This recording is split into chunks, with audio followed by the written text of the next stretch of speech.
I sent this to Talik also, man. Brother's not on him. Maybe he's working. All right, Shabbat Shalom, Shabbat Shalom. So tonight, um, this Bible study is going to be in memory of Marty Marr. Some of you may know Marty Marr. Was a good man. All praises to the Most High that he turned his life over to the Most High before he transitioned into the spiritual realm.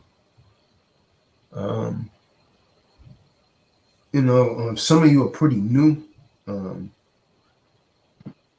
You never really got to know Marty. Some of you know him. You really didn't like him because he was just too old for you. But so we're gonna do this in remembrance of Marty Marr, and there's some things that he had said to me. Essentially, he was actually anticipating his death. So he and I used to talk a lot, and there was a lot of things that he was actually saying to me in regards to his so-called family, taking a substance, preying on him from his so-called son, daughter, and ex-wife, coming after his substance. Up until his death, that wife, that's why you will often hear Marty said that the devil wears a size 5. He was talking about his ex-wife. And up until his death, he still told me that this woman was actually sending things in the mail, trying to take the house that he lives in now and get more money from it. But, there's some other things that he shared that I don't really want to share publicly as far as those so-called children are concerned. But, he was a good dude. He put them both through college. He raised them, and he was loyal to that woman, only to find out, and this is why I warn you men about these women, only to find out that for 20-some years, this woman had been committing adultery on him with a kid that was a minor. With a kid that was a minor. And Marty Marr is so much of a stand-up dude. I told him he should have actually brought that up in court, but he never brought it up because he's an honorable dude. He's an honorable dude, so he never brought it up. But that's what it is. I don't know exactly where he was when he transitioned, whether he was at home or whether he was in the hospital. I just got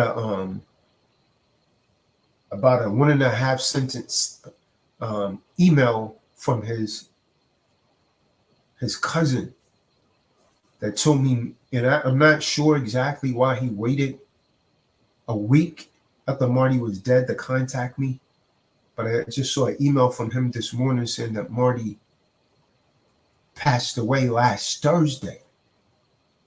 There's not going to be a funeral. His daughter is just going to release balloons. And that was the whole gist of it. That was it. That's all the guy really have to say. I don't know any other thing. But I will tell you guys this. Marty Marr, Elder Marty had love. Where's David? David not on the call. I sent him the link. He had a lot of love for all of you. And one of the things that he wanted to actually put in his will, he wanted to leave a lot of his substance to the true disciples of Christ.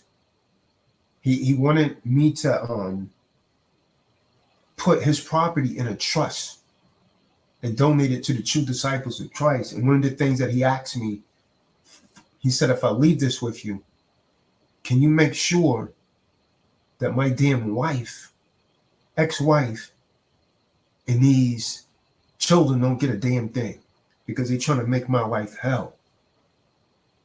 But from what he's told me in private conversations, his entire family was coming after his estate. So he has the house that he was living in currently, and he had another one in San Francisco. And he had about 3 cars. He told me he wanted to give me one of those cars. I said, nah, brother, I don't need another car, and so on and so forth. But he did say that, you know, he wanted to leave certain things in the world. So essentially, that's the real reason that I was actually going out to California and done that seminar. I was supposed to sit down with Marty and establish that trust, but him and David left early. One thing led to another, and they never got taken care of. Who keeps texting?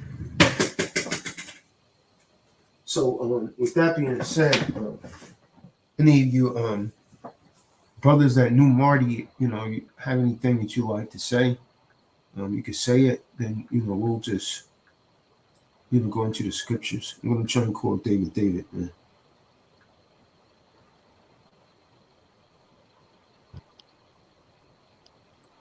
Well, I ain't never meet Marty Marr face to face. Couple months that I've been on, you know, y'all clips, y'all videos. He always said something that uplifted or encouraged somebody, and he spoke with the old OG mentality and soul, where it was straightforward and direct. Cool. I know everybody don't grieve the same, so maybe his cousin, forgive him. Maybe he just was going through it and trying to figure out what everybody else was doing before he did reach out. What do you mean, his cousin? Yeah, you said his cousin didn't reach out for like a week or so. I mean, he could have been grieving. He could have been dealing with the family up and down drama where he, you know what I mean? And then he like, hold on, Kahan. I'm just saying benefit of the doubt. You know, you just never know. So I'm not going to speak on that. You know, that's not my place to really speak. I did want to at least read this poem because he did. And y'all have helped me or affected me in so many ways. So I'm going to dedicate this poem before you start. This will be my first Bible study, and I appreciate that I did get the invite when I did get it. So I'm just thank the Most High. But this one's for him. I wrote this when I was locked up, and 5C11 cell in the hole, 23 and 1. Imprisonment and prisoners. Slaves in so many ways, but now we're just not picking cotton. Children of Israel forever coming out of bondage. Instead of the fields, we're working in the caves. My foot will raise the system set up for us to fade. Games the white man plays. Imprisonment and prison. Handcuffed, beat up, and tased. The police even stomp you and spit in your face. They gotta be heard, but don't want to be listeners. Expect the black man quiet like whispers. Or is it just silent and want everybody not violent? Imprisonment and prisoners. Title of the poem, majority of the time we do it to ourselves. Worried about wealth, not the next person's health. We selling, forgive me, my earpiece fell out. Title of the poem, majority of the time we do it to ourselves. Worried about wealth, not the next person's health. We selling dope to our own people, falling to all types of evil. But what about the broken homes and the kids left alone? Imprisonment and prisoners. And the selling of the mind in these wicked times, everybody popping X, smoking wet and sniffing lines. Their vision's blurred. Not thinking of the consequences of their actions, got everybody packing and stacking. But if they did one fall, they all fall like dominoes. It's a chain reaction. Imprisonment and prisoners. Now we're own masters, but it makes no sense after all these chapters. We beating ourselves, thrashing and trashing. Peep the people, they sit back, keep their feet up and they laughing. Imprisonment and prisoners. So that Willie Lynch theory is almost to full effect. So I gotta tell y'all straightforward and direct, because it seems that we're almost extinct. So why with each other do we have to compete? It's only one black man to every set of 10 women. Please don't be blind, because all my niggas is dead or locked up in prison. So that vision that he had not merely true. Do I have to keep speaking for y'all to get the proof? Imprisonment and prisoners. I might have been a little muffled. I hope it was clear enough for y'all to hear me. That was good, brother. That was good. I ain't the best reader, but for Marty Marr, I had to read that one. Shalom. It's powerful, brother. Come on. That was powerful. Trying to get David on here. Damn, what was his cousin's name? Stefan. Yeah. What's his cousin's name, man? Something. I'm Stefan. Hey, Kansas City, Missouri. That's me. Yeah. No, there's several Stefans. Okay. I need to change my screen name. No, there's stuff on in New York also. I sent it to him. I'll tell you in a second, man. Oh, Colin. That was his name. Colin. That's what it was. Colin. Yeah, so Remember? look what he sent. He sent Mr. Bay. I don't know if you know, but my cousin Marty Marr has passed away last Thursday. How would I know this? How would I know this? He's on the West Coast. How would I know this, man? And I wanted to let you know. You all know. So you let me know, but you don't know if I know. And he said he loved you like a brother. You and David. As far as services, he didn't want any, but his daughter is having a balloon release in his honor, 14th of August, 2022. The hell was that, man? I don't know none of them. I wouldn't even want to meet his daughter because of how wicked she was with Marty. Thank you for being there for my cousin. Shalom. That was it. That's all he sent. That's all he sent, man. And all of the books that Marty had that was mine, I could guarantee this guy's going to go and get them. Because Marty would tell me he would always try to go there and borrow the books. This guy's going to go and get them. Because he was acting funny at that seminar anyways. Right. Remember, he's going to buy the book and this and I don't get it. Now, okay, yeah, I can't find the ATM. I say, hey, I got a credit card right here. You can swipe it right here, dude. Oh, yeah, I just use Marty's.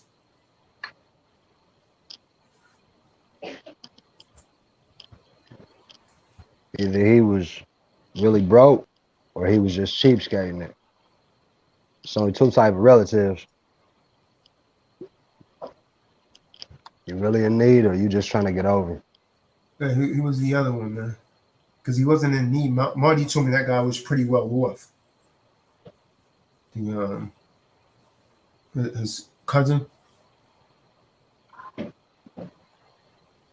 Yeah, That's just the type of spirit. knowing Marty and then meeting his cousin, they had totally different spirits on them. Marty was one of one, man. The first time coming on here listening, Marty would, Elder would go on and on. Sometimes I wouldn't listen, but when you would really sit down and listen to what Marty was saying, he's speaking a lot of facts all the time. Really Big about fact. how an undominable spirit. I don't want to speak on the commerce side of things, but he was the type of elder that just was fearless. Man, he was a real dude, man. He was a real dude, man. Talking about his experiences in Cali and growing up, having a business, getting done dirty by this wicked ass Eve. It's just Marty Marr was one. It wasn't just her, man. It was the children also. They all came for his assets when they got a divorce. All of them did. He said a lot of stuff to me in private that he didn't say online. A lot.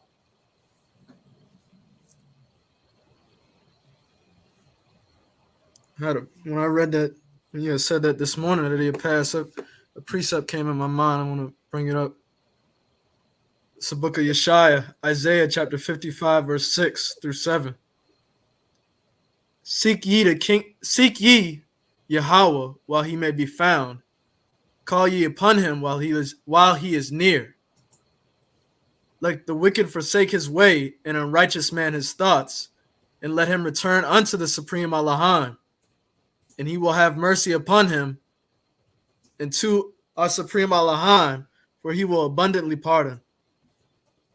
I believe that Elder Marty was a Mason before he even, started coming around to brothers and really, professing to accept the supreme Allahim. So all praises to the Most High for putting the Ruach in his life as spirit to guide him, to the Kahan and to true disciples of Christ, and the brother to confess, any sins he's done and to be forgiven for him and repent of him, in his last days.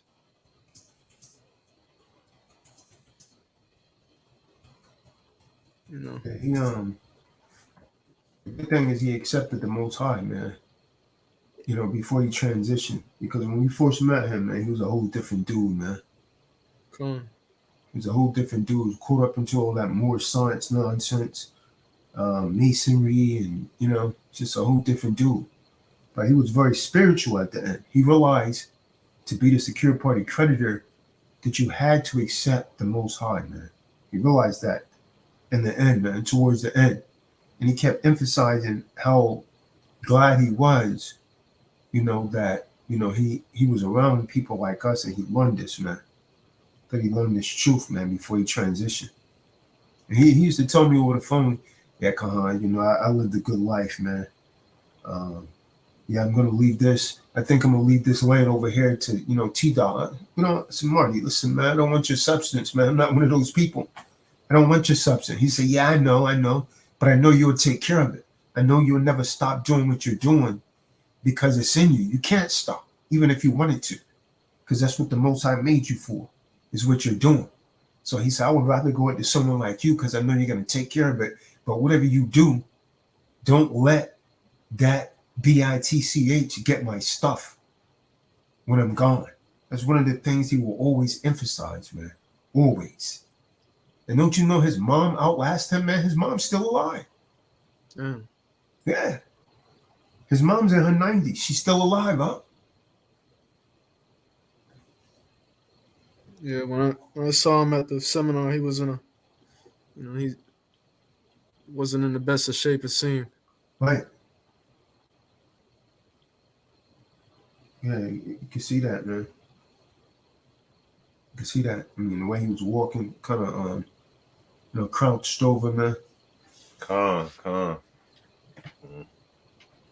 Yeah. I felt something then. I don't, you know, the brother's not going to last much longer, man. You know, make things right with the Most High. You realize, man, people in this world, man, is not who they say they are, man. Real talk, man. I learned so much, man. Learn more and more, man. The people that you think's for you, it's not for you, man. He learned that the hard way. Because he told me he used to go to work, providing a living for this woman, and comes out, she's committing adultery on him, but she's committing adultery with a damn minor. The guy wasn't even the legal age of majority. And then he said she's trying to lie about it. This woman was stealing money out of his account and everything. And will lie about it. Will look him in the face and lie. That's why he will always say the devil wore a size 5. But let's get the wisdom of Solomon, man. 3rd chapter, verse 1. Wisdom of Solomon, 3rd chapter, verse 1.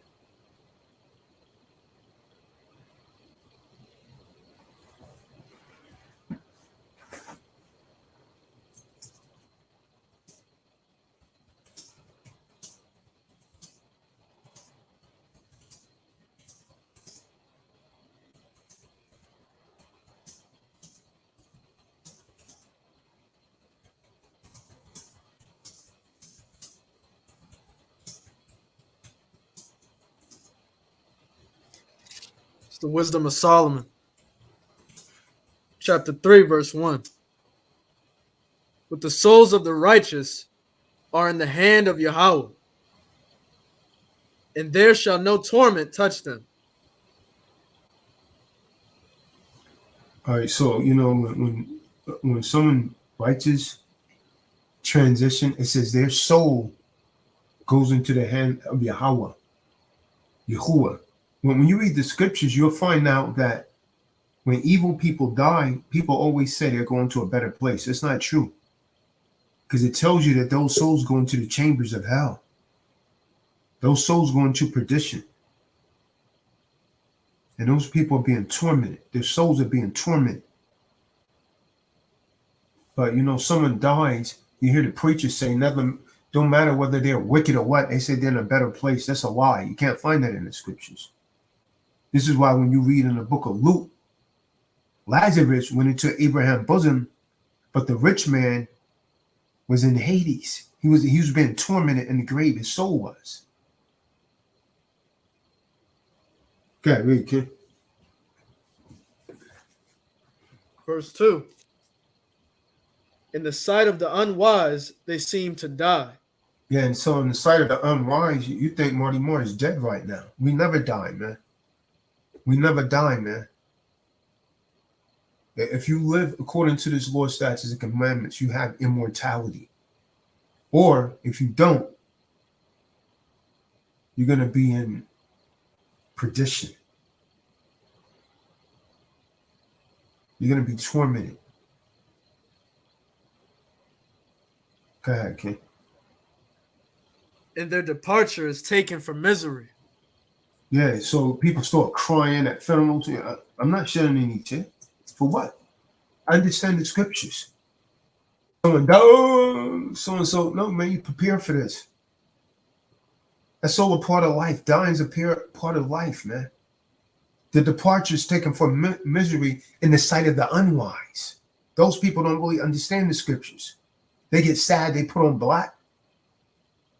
Count it as all joy, man. If he was really righteous, count it as all joy. What are you sad? I don't want anyone crying at my funeral, man. Most of you don't like me when I'm alive. So don't cry when I'm dead.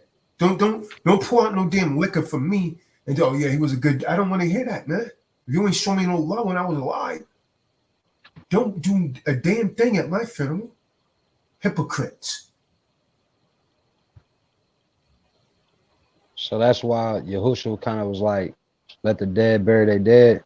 Come. And come with me. Cast all your cares and worries and burdens upon me.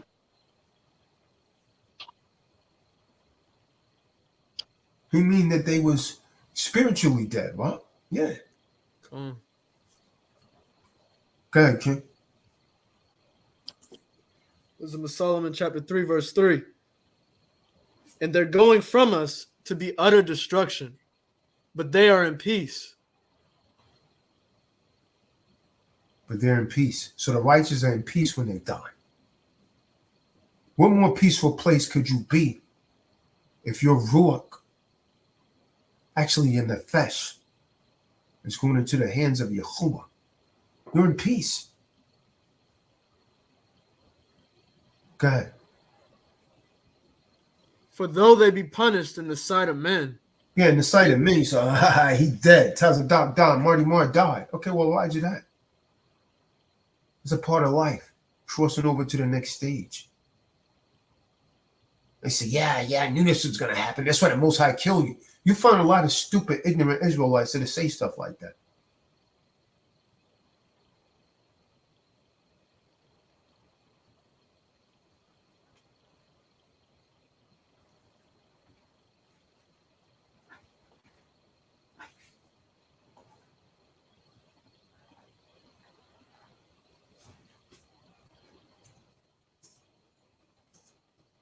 Yet is their hope full of immortality. Forever, man.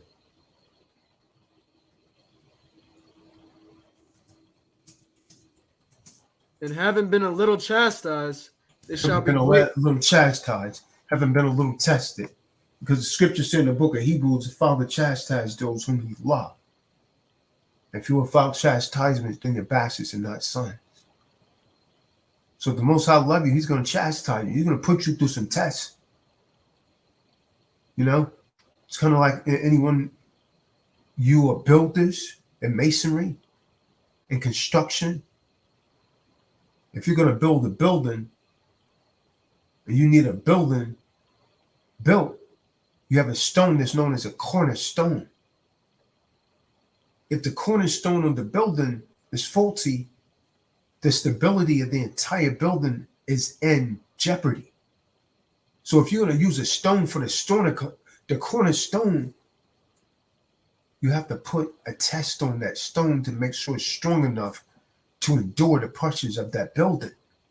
And if that stone crush under your test, then you know that stone is not adequate for the cornerstone. So that's what the Most High does with his man. He's going to test you. He's going to chastise you to make sure that you can endure. But if you run away from the struggle, if you back away, the Most High can't use you. He can't use a man like that. So you're going to be chastised. You're going to be tested. He tested his only beloved son.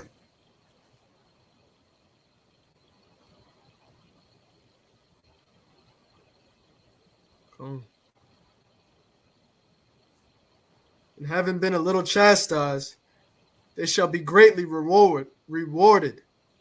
For Yahweh proved them. Yahuwah proved it. Yahuwah proved it. They should be greatly rewarded. So we're going to be rewarded. You know, people talk about us in the world, man, do bad things to us, put us down. They do that to every man of the Most High, man. But the Most High has proven us, man, to make them worthy for himself. Okay, King. For Yahuwah proved them. David, come on the call. What do you have to say about Marty Marr? Because you was very nonchalant when I told you that to this morning, man. I ain't really like your response either. David, click that link and come on the call. Marty Marr loved this guy, man.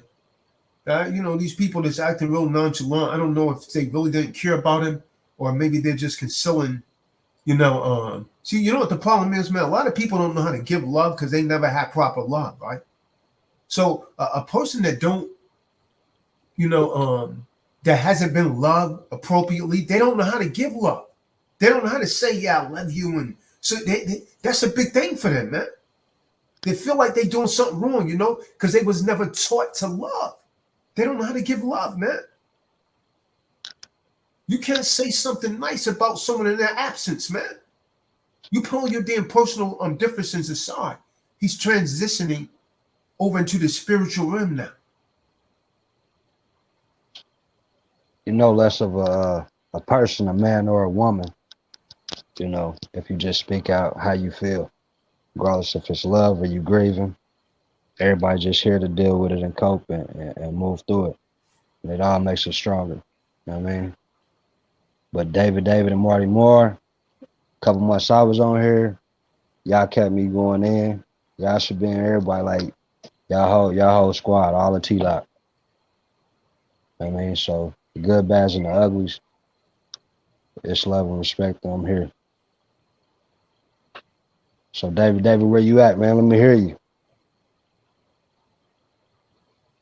Yeah, Marty Marr was always rooting for you, David, for real. Khan. Always. You always tell me, Kahan, now don't kick him out. Don't kick him out. Khan. Through the drinks and everything. Yep. Khan. Get on here slurring. Hey, look, I ain't gonna lie. Hey, you know, I'm new here. Get on here slurring, David, you hear me? I'm still on here listening. Because I know you're supposed to be here, so you gotta show up for him, man. Well, he would be like, don't be too hard on him, Khan. Khan. But in his raspy voice, I can't do the voice. Don't be too hard on him, Khan.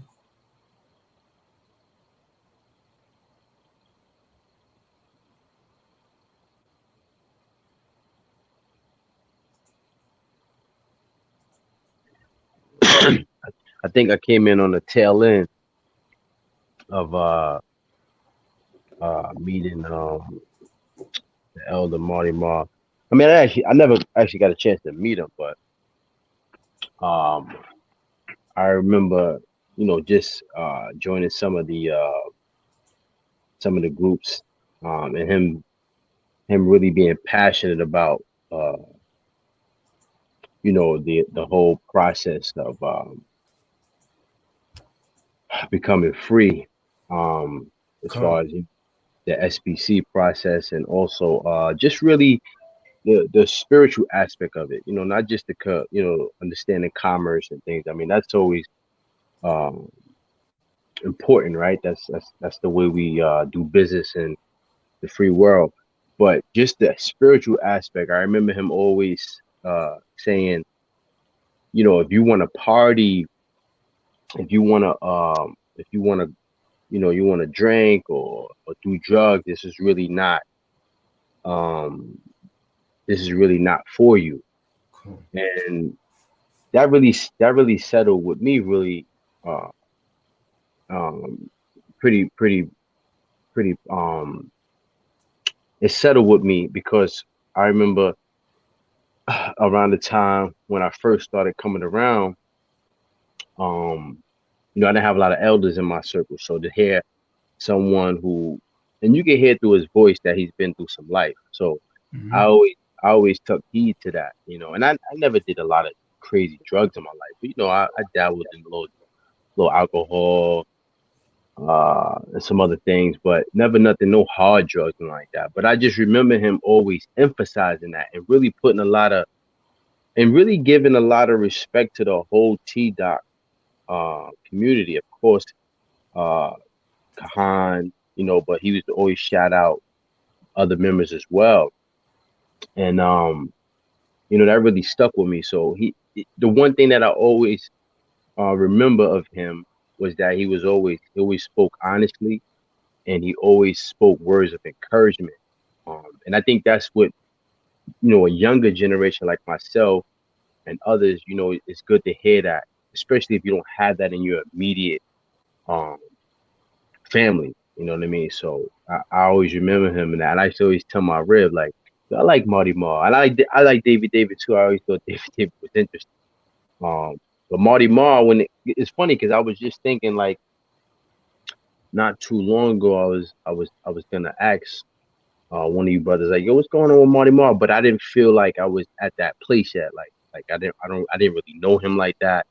And more importantly, I wanted to be around a while before I started acting like I know people on a personal basis. But yeah, man, he definitely was a one of one, like Benaiah said earlier, and he just, like I said, he encouraged me, and I never even met the brother. I don't even think I've ever had a conversation with him. But very very positive, uplifting guy, an elder too, somebody that we need in our circle. You know what I mean, or in our cipher. So.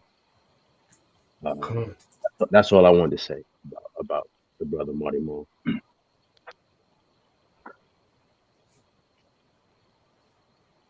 Even if you was down, or struggling down, like he said the words, and he always was like, it's still an opportunity for you, no matter where you at. You know what I mean? come. Yeah, he would be going in, but then towards he would bring it back around, saying you got to be a debtor your whole life. you know, he would give positive. Right. Like you ain't got to make poor decisions your whole life. You might have been doing it for a while, but hey, you can still do it. You might have slipped. That's why you always show that love to David Day. Like you can slip. We still here, but you got to break away from it sooner than later. Come That was a message I got from him.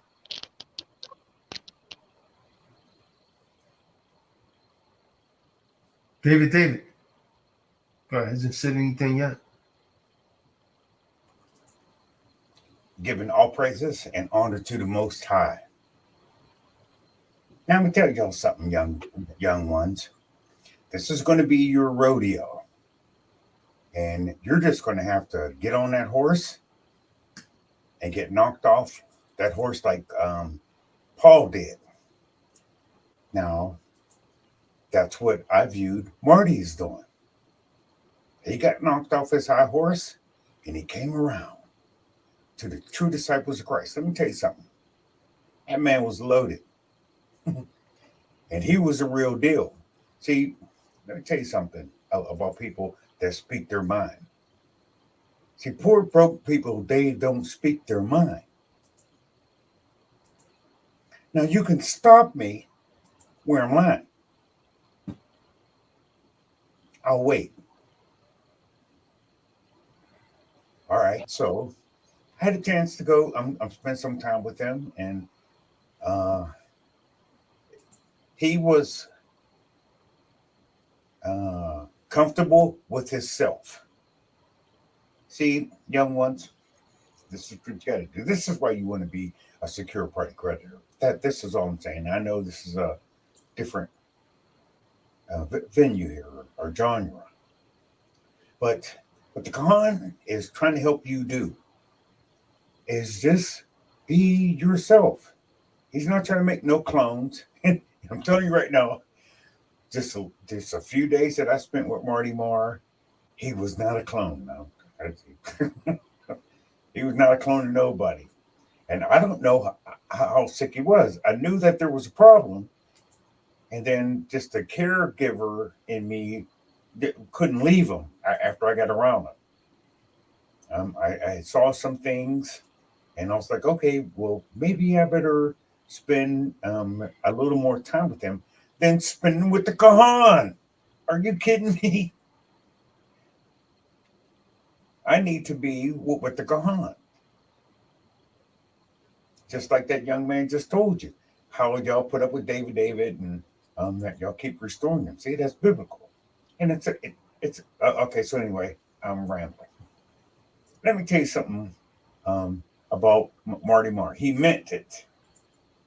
He wasn't doing any form of fashion. He didn't know anything about that. Now, calm down. This is just my example, and that's it. For some reason or another, when you are a believer in the Most High, let's see, what's his name? Yahuwah. Somehow, people take advantage of you. I don't understand why they do that. And even worse, I can't even understand why I participate in being taken advantage of. But Marty Marr, he just kept going. And let me tell you, the entire time I was there with him, he talked to me the entire time. It wasn't incessant. He just talked. He didn't blame nobody. Come on. Yo, was you able to... Go ahead, Dave. He wasn't blaming anyone for anything. I really don't know how sick he was. I didn't really think that he was sick because when I was there, he took me places. I was like, okay. I didn't see any sickness other than he and I are the same age. Now, that's what really killed me. So He was 67, David. I think he was 67. Yep, same age. Yeah. David, you said you were 65, man. And according to his cousin, Marty had just turned 68. Mm-hmm. Yep. And I'm glad that you got in touch with his cousin because I had a transfer between his cousin, and his cousin was also supposed to come to that seminar. And when he picked me up, he was dropping his cousin off. So that cousin is good. I'm glad that the Gahan ended up with his cousin. So his cousin knows the desire of Marty Marr's heart. All right, so in the army, he said, yo, everybody's gonna make construction and still haven't done it. So he was like, then I showed him the insert, like, see the shit that Yasabi got on? You can read everything in that stuff. But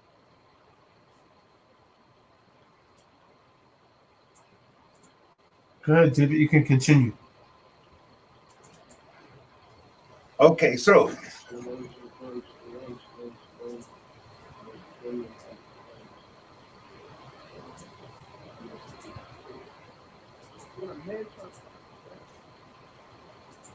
I pray that Yusuf, Jadir, Talan, General Yosabin especially, Stefan Davis, I'm coming to know, and Benaiah and Kadar can understand that you're going to be taken advantage of. You're going to be just like the Kahan. People will only come to you to get something from you. You just have to understand that. I can prove it. There was time that Hamashiach showed up, and there was this woman who touched the hem of his garment. And he said, "Who touched you?" And then, the regular guys around, not, part of T-Doc, would say something like, "Well, everybody touched him, patting him on his back, blah, blah, blah." But he said that this one took virtue out of me.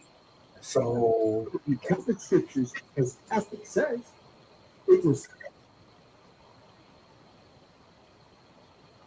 that's just what you're going to have to deal with. But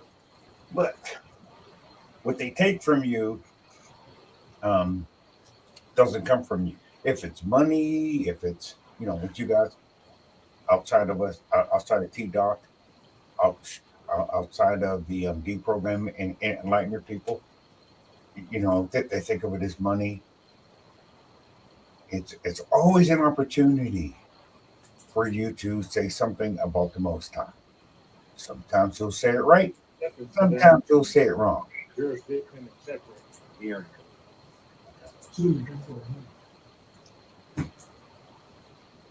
Okay, so these are the things that you have to look forward to, and I can prove it because of the joy that was placed before Marty Marr. He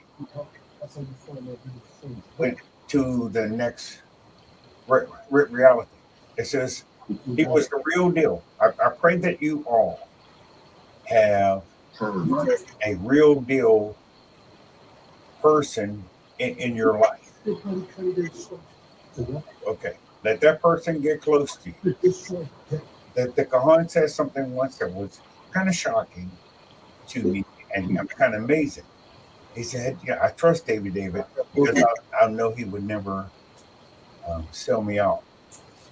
Marty Marr was like that. Yes, sir.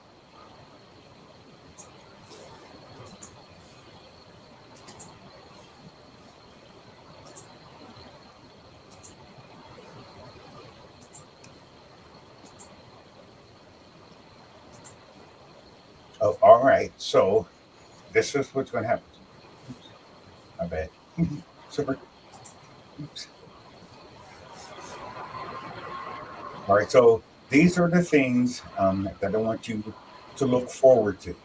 I don't want you to get caught off guard. This is not easy. It's just something you like.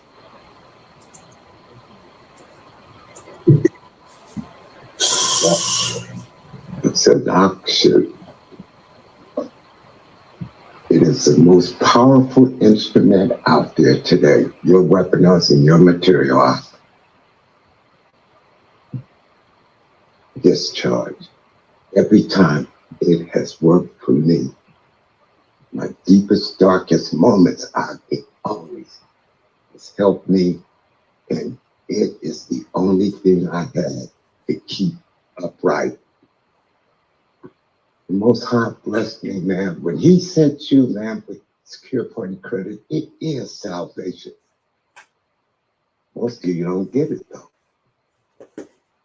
Most of you don't deserve it. How about that?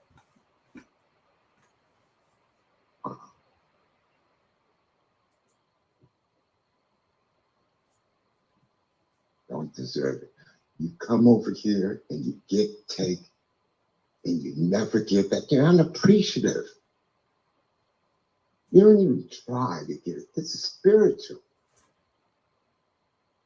And it will work every time.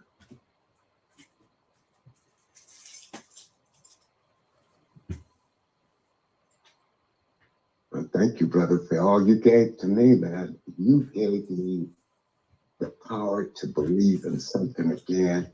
And this is the Most High's work, man. But everybody can't give you this. I don't know one other person that can give you this knowledge.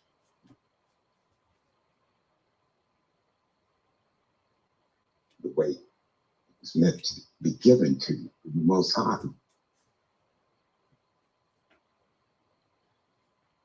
That's right. You go and you surf the net You set the net for this information, and what do you get? Bits and pieces of the truth. How's that working for you? See, when you come over here, you have to come over here in the right spirit. Most of you just want shit. You don't want to do the right thing. You don't want to contribute to the con. You don't want even give a damn donation. You won't even do that. Most of you have discharged huge car loans, school loans, homes, all kind of stuff. Saved your life. Your children are doing great and wonderful, and you take credit for the ox work. You know what? Keep doing that and see how that works out for you. Always give back. When you take anything from something you depleted, quit taking. Learn to come in the spirit. Don't you see that? Don't you understand? That is what will guide you through this process. But you don't understand that you come up here with the wrong damn spirit, and some of you still got sticky fingers, plundering, pilfering. The Most High can't use people like you. He don't want you. You get a little success and you go run off. You check the internet. There's so many people been thrown in the box by doing stuff they didn't need to do. Come get this right knowledge. And you do it with your heart and your soul. You give and show what you're made of, see? That's the way you do. If you understand that this will work for you, it is all spiritual. See, nobody can put knowledge in your brain. Only you can do that. So I'm going to tell you, this is what I did. I became a secure party creditor. You join and become a secure party creditor. And while that process being taken care of, you start getting the material. You make a plan. You write things down. This is how I'm going to access this with a little, a plan in my head. I'm going to come in, write some stuff down. I'm going to get the books, material. Find out what you want to do with yourself. Most of you, you're not doing a damn thing really meaningful. There is nothing greater than if you start this process. See, most of you do this. I'm going to do it later. I'm going to sign up later. I'm going to do this later. Don't wait till later. I've had friends be like, wow, man, I really wish I had started this when you started. I've seen you get so much success out of this. And I told them, I said, yeah, I'm not going to fight you to help you. If you don't want to help yourself, toot the hell loot to you. See, when I was on the verge of losing everything, that's what most people do. They wait until they're in trouble. I'll admit it, I was in trouble. I was in real deep shit. But you know what? I studied hard. And all the people around me watched me get success from this. Get the material. You start off believing in yourself, or do you believe in anything? Do you believe in yourself? You believe in the Father? You believe in the Creator? See, you got to believe. This will guide you in every way of your life. Your children, your wives, most of you fighting still with your woman. See, if you get this knowledge, all of those things will go away. Most of you fight over money. Stupid stuff. The kids are all messed up running amok. Your daughters, you don't know where the hell they at. Dressing all fast and loose, roaming around the streets. I told you, make this a project. Make it a family project. Make everybody a secure party credit in your family. Do it today. I'm going to tell you, so many families today are going in every different direction. Think about that. See, what you do, take control of your family again. You know what? Get the material, get together with your family, make everybody a secure party creditor. Make them a secure party credit. Get the material and then share it amongst the family. But do not give your material away. Don't loan it to your friends. Don't loan it to your family, your extended family, but your children and stuff. Make everybody, your sons, your daughters, a secure party credit. I'm going to tell you, all of your problems will go away. I'm telling you. All you got to do is really believe and want this to work for you. Get the process started. Get the book, sit down.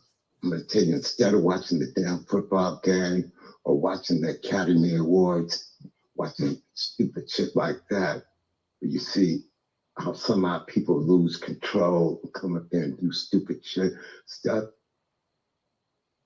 Make your family great. There is nothing in the book of life that will hurt you. It can only help you. I'm telling you. All you got to do is want it to work.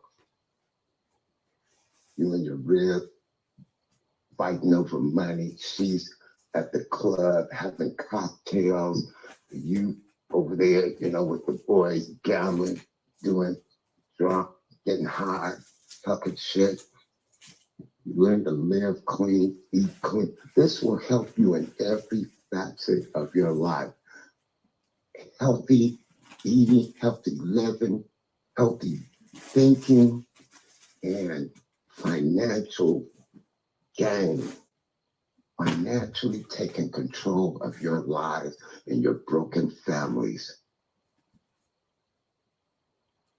I know you're tired of arguing with your woman. You love her, she loves you, but you're becoming fragmented, lost. You no longer know where the hell she's at. And she doesn't know where you're at, even in your head, physically, and that you don't know she's out there at the club and doing stuff. Bring it home. Bring it home. I'm going to tell you, don't wait and do what most people do. Don't wait and do that. If you really believe you bring this home to your family and you sit back, you get the books and material, I'm going to tell you, get all the books. You know why I tell you to get all the books? In each book, there is power. Then, in no time at all, if you really apply yourself, do you know what you'll be able to do? Nobody can give you the, but if you're really serious about this, you will be able to do things you never thought you'd be able to do. And spiritually, you're getting cleansed, your soul, your mind, your body, healthy again. Your relationship is healthy. You and your woman are loving each other. You see that glow in her face. The children, everybody's communicating with each other. Look at what's happening in the world today. That's all I want to tell you. I know what it's done for me. And I've seen what it can do for so many people. Don't be like my friends and my family members. Now they all scrambling to get the material.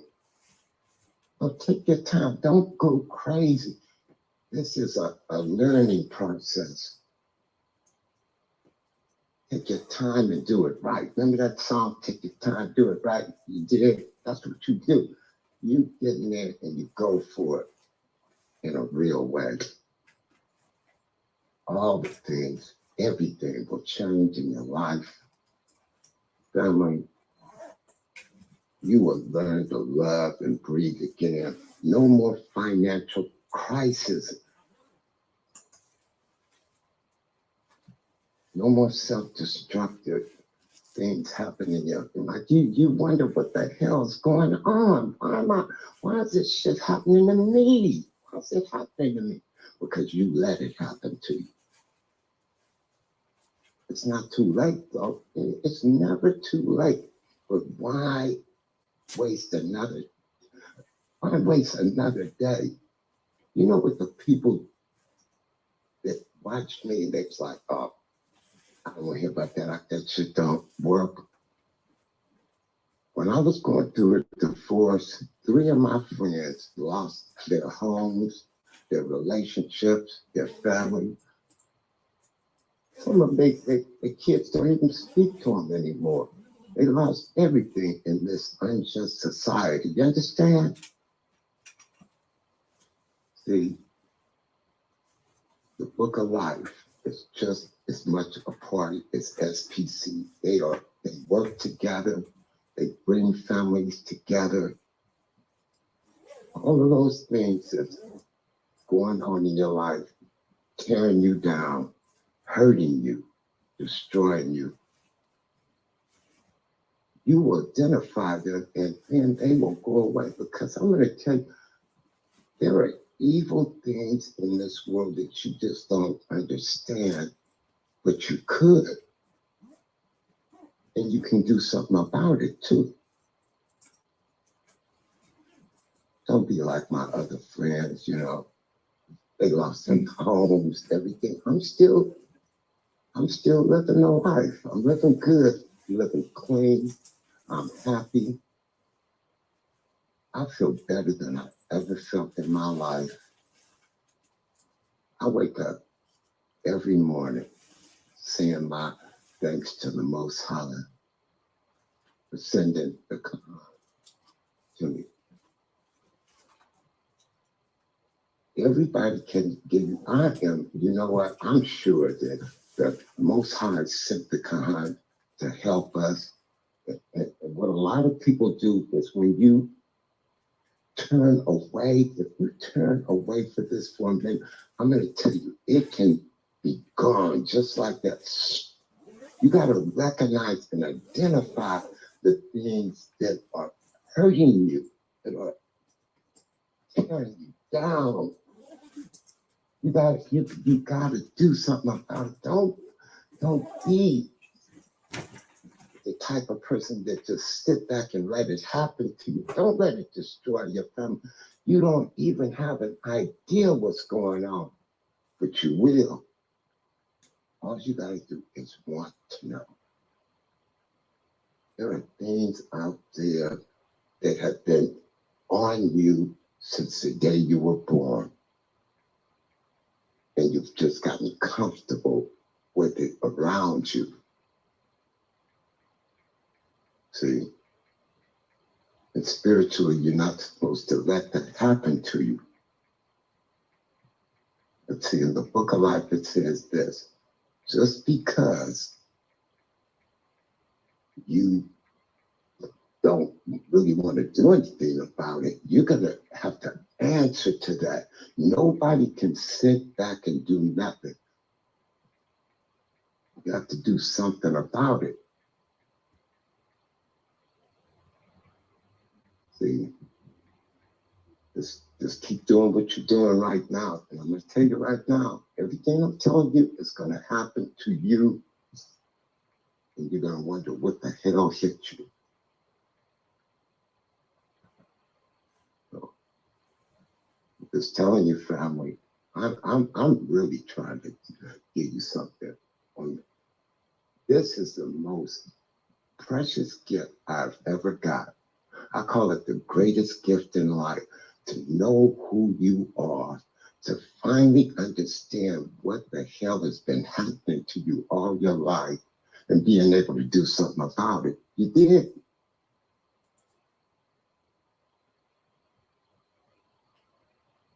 And you don't have to wait for permission from anybody. You will be in control of your own life and your destiny. Things will change like you never, ever thought they could and would. They will change. Things will start. Every day will be a better day. Every day I feel so good about myself. I didn't think it was possible for my life to change the way it did. Understand? So just telling you, don't wait, don't wait, don't wait. When you wait like that, you get complacent, you get comfortable. I'll do it tomorrow, I'll do it the next day, I'll do it this weekend, whatever. I'm gonna watch the game and stuff. The hell with the game. Sacrifice something to gain everything. Sacrifice something to gain everything you want and need. I wish I had something I could put up. I'm not a gambler man, but I would like to put something up and have you challenge me in that way, because I know what every one of us that really wanted this got. We got peace in our lives. We got the love of our lives. And everything that we deserve will come to you. Everything that you know that I worked so hard for these things. What the hell is happening? Why aren't they coming to me? Because you're still not living right. You still have to make that leap of faith to change. When you do that,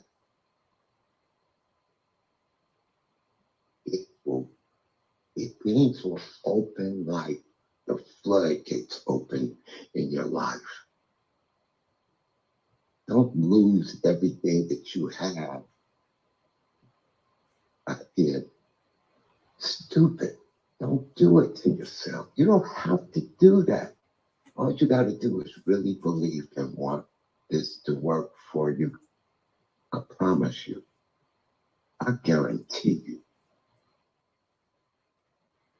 This is the thing that everybody searches for in their life. This is the very thing that, say, if you went on an expedition all around the world, you would not have to go any further than you are right now to find the thing that you really want. It is right here. It's right here. I used to feel that feeling all my entire life when I was growing up. I tried so many things and read so many books. No, wrong book, wrong thing, wrong this, wrong. And then, as old as I am, because I actually really applied myself and reached out to the Father and the Creator and believed in myself. And I really wanted to do right and do good, because I love my brothers and sisters. I love all people. I love humanity. I love animals. I love every living thing on this planet. But I really do. I really felt the love and everything. And I just wanted to know how to be better every day than I was the day before. But I still was not able to access the thing that was, I could feel it. I knew it was there. I knew it was there, but I still couldn't identify it. It was driving me crazy. And then some things happened in my life. And as I reached out and extended my hand, just like my hand was pulling out of the socket, my arm was pulling out of the socket. It kept going. It was reaching. it felt like I'm reaching so far. I'm reaching to the heavens. I was extending my hand. I was hurting myself. I thought I was going to break my arm, but you know what? You know what's at the other end? The Father was there, and he felt everything that I was really trying to do. I knew it. When you know something, you don't just think it, you know it. And my brother, the Kahan, was right there. No one else could have helped me, and I know that to this day. I never, ever followed anyone or anything, but I knew that this was the very thing that I searched for like all of my life. All of my life. I mean, it brought me to tears. It humbled me. I couldn't believe it. I was so happy. I mean, I felt a change come over me. And I said, thank you to the Father. Thank you for bringing the Kahan to me to show me not the pathway to perdition, because that's why, even though I wasn't bad, man, but I'm going to tell you, if you're not, there's only two roads. There's only two.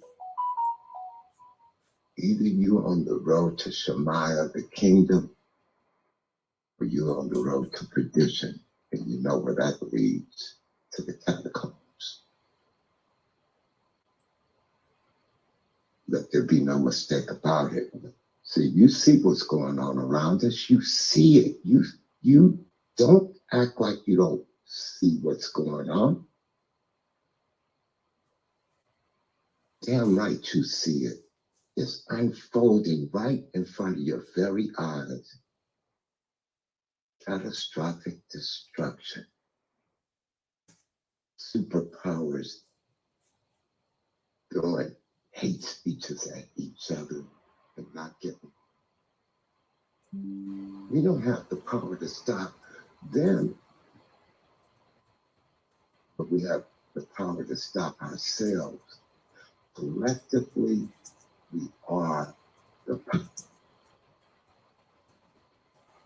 There's people today that has brought the erosion upon themselves.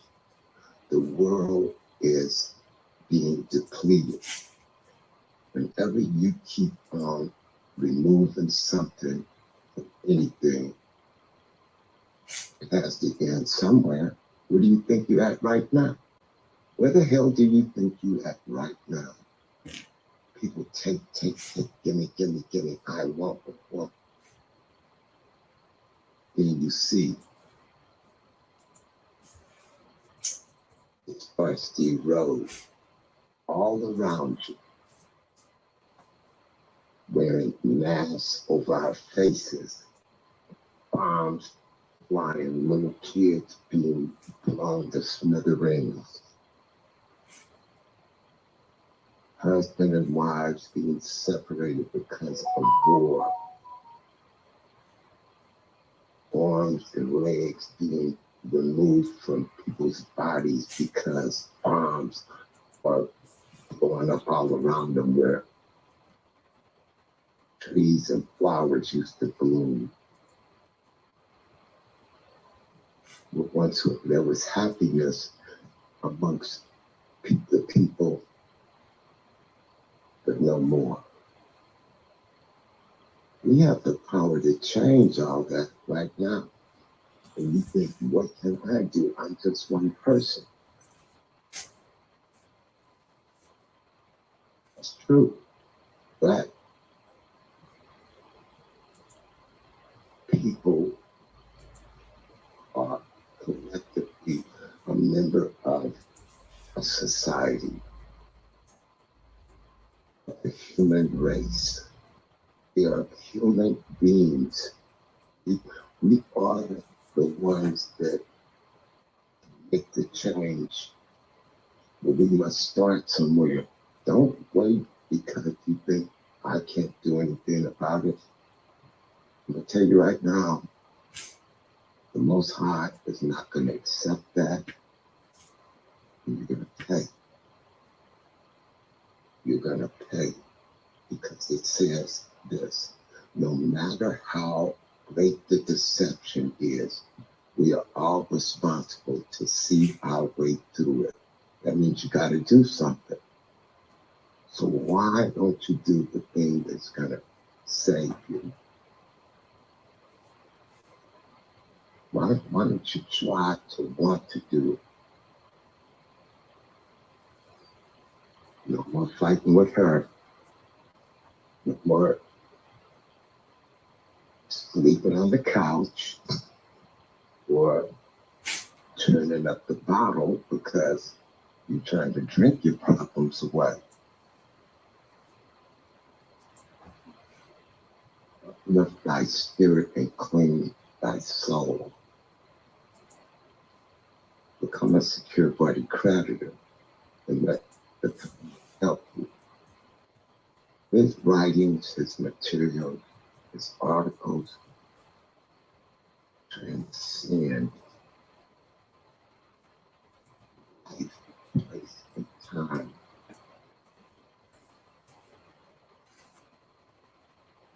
It's one book.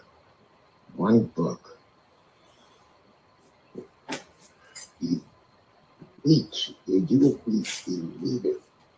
Things will be so bright and wonderful in your mind. You won't even understand, wow, look at this happen. Things will change for you if you want them to. If you want them to, you gotta do something. That's it. I just want you to get the same thing that I got. I will always be over here with the greatest family in the world, the true disciples of Christ, Tila.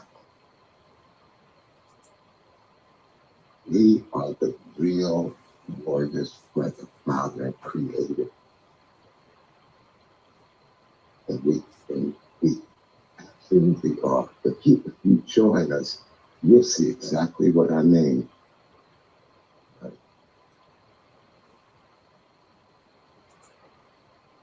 I just want you to understand, you don't have to be afraid or by yourself anymore. You don't have to be around false people, false prophets. You can join in something that is going to transcend and turn your life into magnificent things that will never ever leave you. See, when you learn this, no one can take this from you. Hey, Wake Up Jacob. So allegedly, the cause of his death was prostate cancer in this later stage.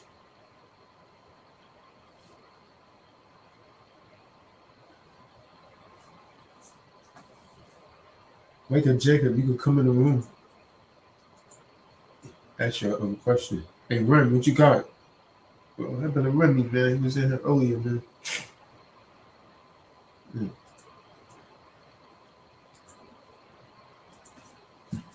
Probably had to say something about Marty. You can check it. You can click on that link and come in the room.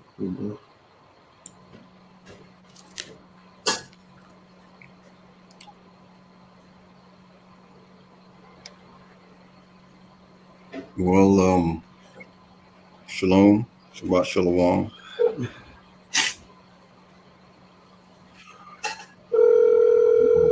What I can say about Elder Marty, no matter how many times I try to encourage him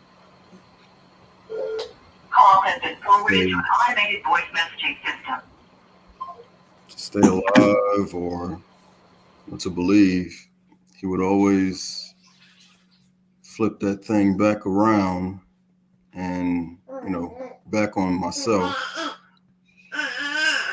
and find some way to try to encourage me in my endeavors and to keep doing what I'm doing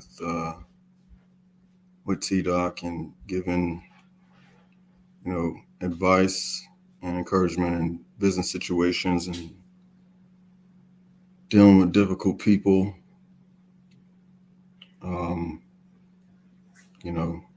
Having to laugh stuff off. How he wished he would have handled certain situations when he was younger differently. So he was always, imparting, a piece of himself with every phone call and conversation,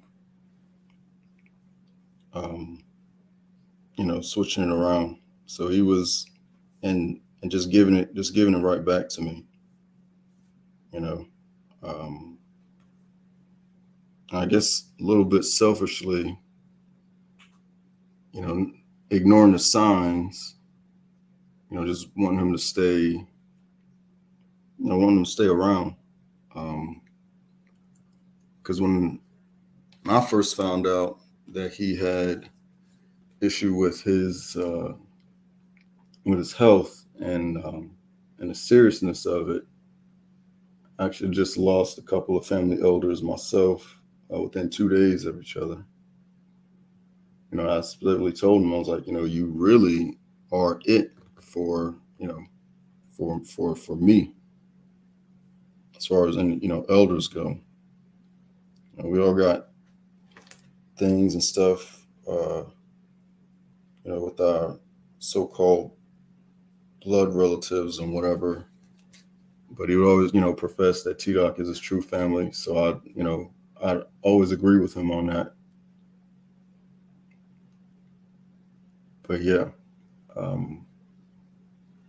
Marty is definitely, I would have to say, is one of a kind. One of a kind. The way he fills people out, and he definitely always out humble and out encourage me. I looked at it as him just trying to stroke my ego just to get me off the phone and, different things like that, but it was always, love you, brother, and, things like that. But yeah, he's definitely going to be missed. And everything, Khan is saying is definitely true. Marty shared a lot, with Kahan in regards to how things were going on in the background. Nowhere near as much with me, but as long as he had that outlet, and that's really what was necessary for him. He really needed that. He found it. He got it. He, found some people he can impart some knowledge and wisdom and life experience through. And he really felt fulfilled in doing that every single time. Despite what he had going on, and he had a lot going on. Folks attacking him in the background, his health. He never really complained, too much about a whole lot, even though he had plenty, to complain about. Shalom, shalom. Yeah, he'll be missed. Shalom. Hey, Joshua Bean, can I take over real quick in the spirit? Khan, Can I take over in the spirit real quick? Khan, please. first and foremost, all praises to the Most High. Second, I want to say, sleep in peace, Marty Marr. Into that glorious day of the resurrection of all the ones that died in the Most High, that passed away in the Most High. Third, I want to start with the scripture right here. John 7:7-6. And then the Mashiach said unto them, my time is not yet come, but your time is always ready. So, in saying that, I want all you brothers to understand that, Marty Marr, he was a solid type of man. He used to always, shout me out when he used to speak his piece, when he used to go up in the spirit. And, and I always appreciated Marty Marr's kind words and his wisdom that he's shown when he spoke. And, it's unfortunate that what happened to Marty Marr recently, man. I hope that, that brother is finally at rest and that he receives his reward for the life that he lived. And I just want to go off more on the spirit right now. Marty Marr was sick physically. He was sick physically, man. And that took over, and the Most High said his time has come. And I just want to say that we all have sicknesses, man. And some of us is not physically, some of us is not mentally, some of us is not spiritually, but we all have our own weaknesses and our own sicknesses, man. And everybody needs to put that in check. We need to figure out how to change our sicknesses into healthy things, like and most of us battle with that in the spirit.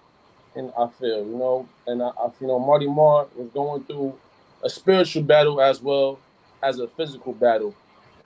And when that spirit is down, when that spirit is being beat up and battling and at war, you need brothers, you need brotherhood in order to heighten that spirit back and get it fighting, get it strong again.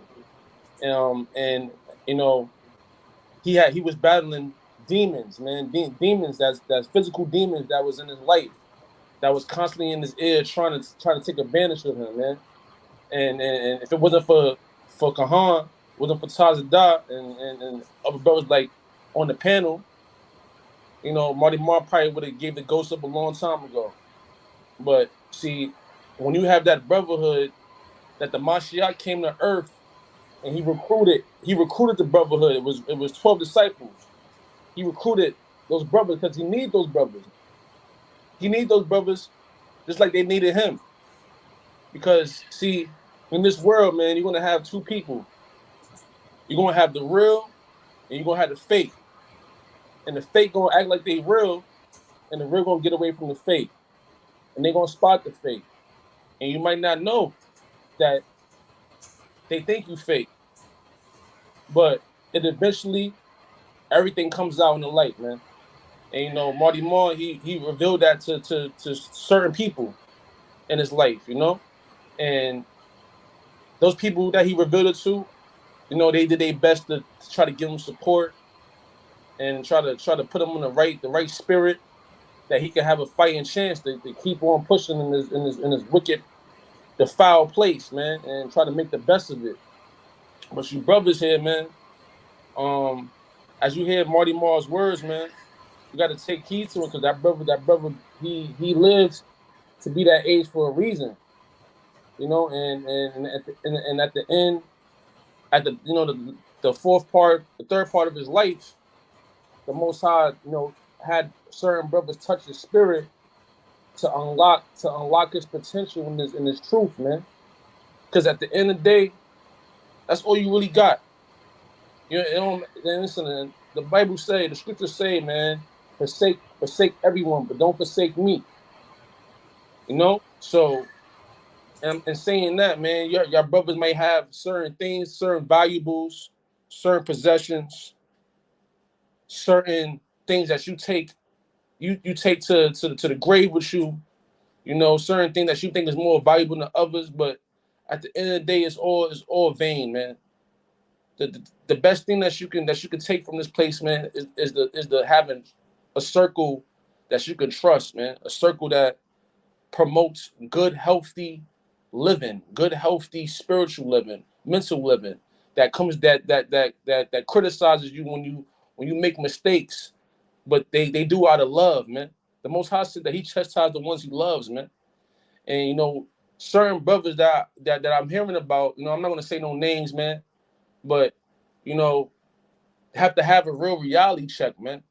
And so do I. I'm not, you know, a perfect man. I'm not a perfect upright man like Joe, man. I make my sins. I have sins that I'm battling. But as a brotherhood, as a true brotherhood, that's what we supposed to do. We supposed to rebuke each other, man, and put us in the right spirit, because this is a battle. This life is a battle, man. This is a race. This is a marathon, man. You know, this is it's only you get one chance, one shot at this thing, man. And once you fail that shot, man, the Most High said He got something nasty for you after that, man. So you gotta have that fear. You gotta have that fear that the Most High could look down upon you, man, and mock you in front of the whole congregation, man. Because it's gonna come a day like that. So you know, Marty Marr, you know, I feel like that brother at the end of his life, man, he gonna have a good title with the Most High, man. He could have did things out of the flesh for revenge in this world, but he chose not to do that. He chose to stick to certain brothers, to put him in the right spirit, to not want to take retaliation on certain people.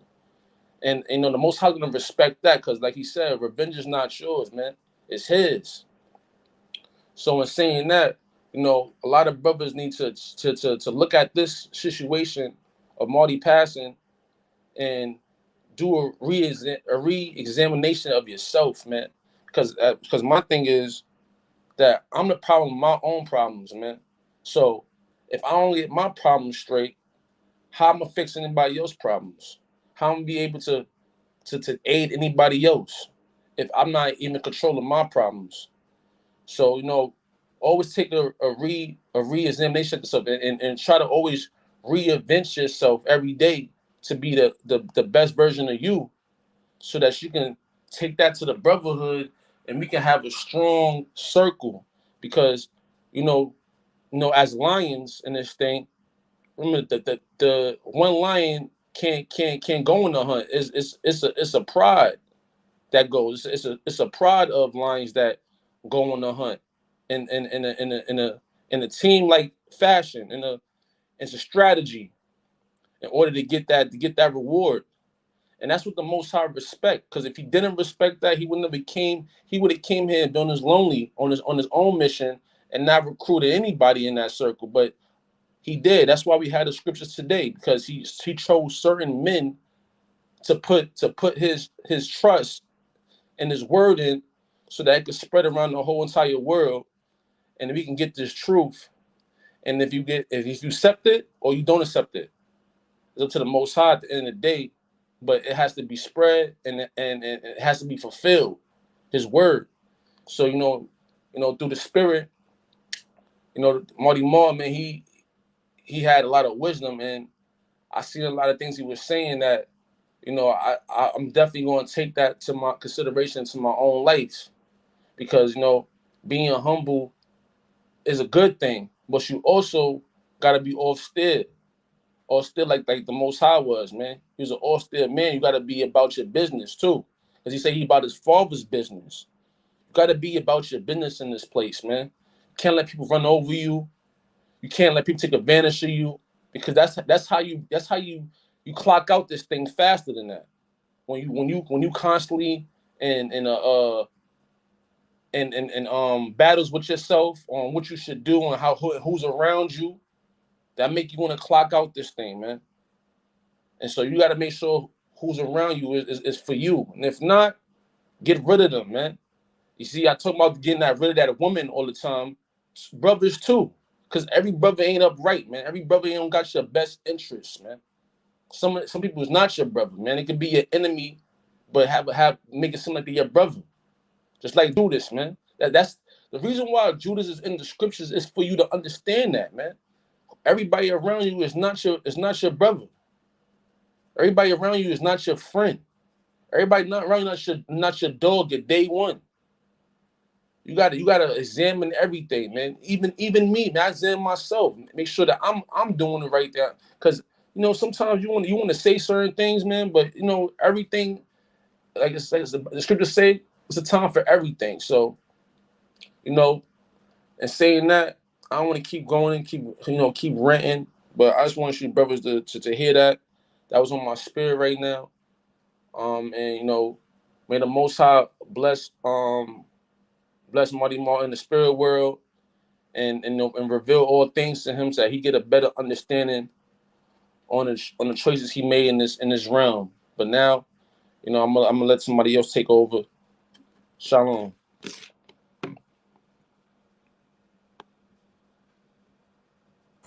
Come. Hey, what could Jacob? What you got? Hello, can I be heard? Shalom, shalom, can I be heard? Come. Okay. Shalom, Miss Rakai. Shout out to my brother Tyler Doc and the panel. Thanks for having me, Aki. As far as with Marty Marr, when I first heard Marty Marr, I automatically knew he was a brown skinned elder, a top skinned elder. So I'm like, let me hear him out, see what he's talking about. He remind me of the character from Players Club, sitting down in the wheelchair that gave the loan off to Bernie Mac. I forgot his name, but yeah, that's who Marty Marr remind me of whenever I heard him talk. So yeah, that was the first thing I noticed about him. And I want to say this for the record too.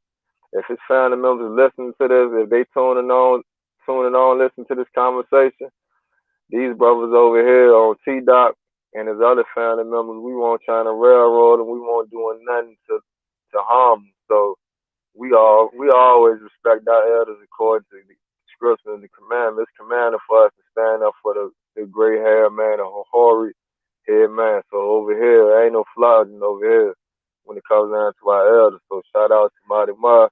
I ain't know him like that, but I just know, like my brother Clean Leonard said, shout out to Leonard. He had a lot of knowledge.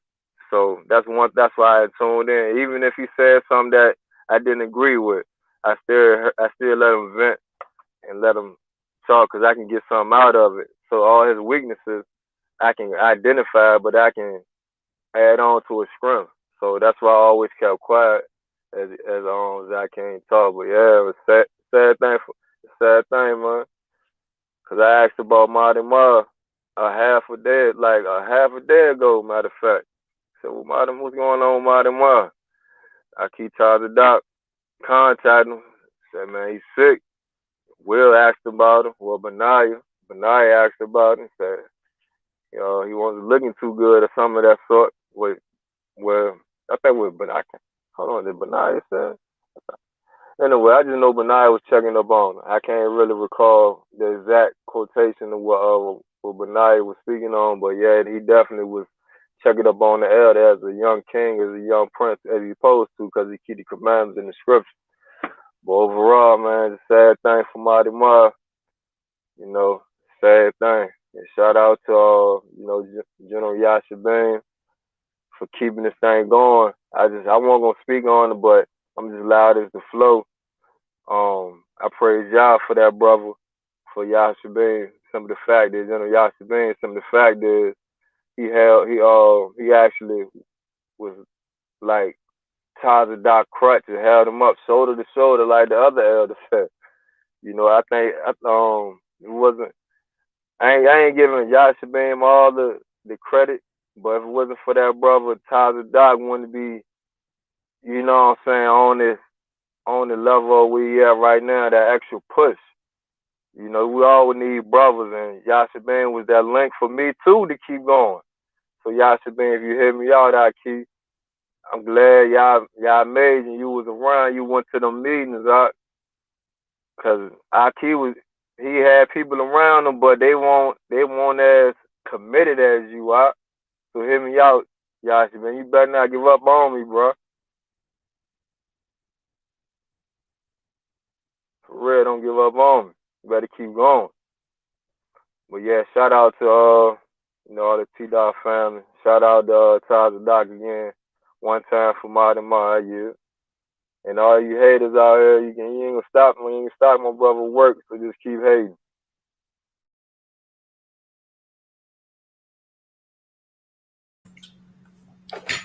I don't keep hating, man. Niggas careful. What you got? Yeah?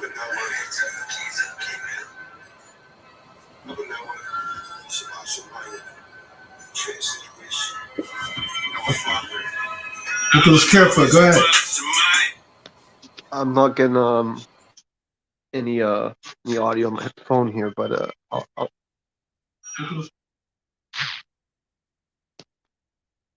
there we go. Now I can hear myself. I'm kind of shocked that he's not with us right now. You have to forgive me if I sound a little bit like when we were playing the tape of him. I thought that was him live, and then when y'all were talking about it, I was kind of just I didn't really hit me until I seen the Windows Media Player that Taz and Doc had going, and so that kind of hit me kind of hard, man. I don't know. I remember it wasn't even just last December that like we were having a Bible study, and I remember he was telling me his favorite Bible quote. I want to pull that up. That's definitely worth rewatching. I gotta turn myself down, man. I can't stand my voice. Dang. Um, but yeah, I mean, Marty Marr was I wish I got to meet him in the flesh in California, because I remember he extended his whole house to everybody, saying everyone could stay there, and they sound like a real that's a real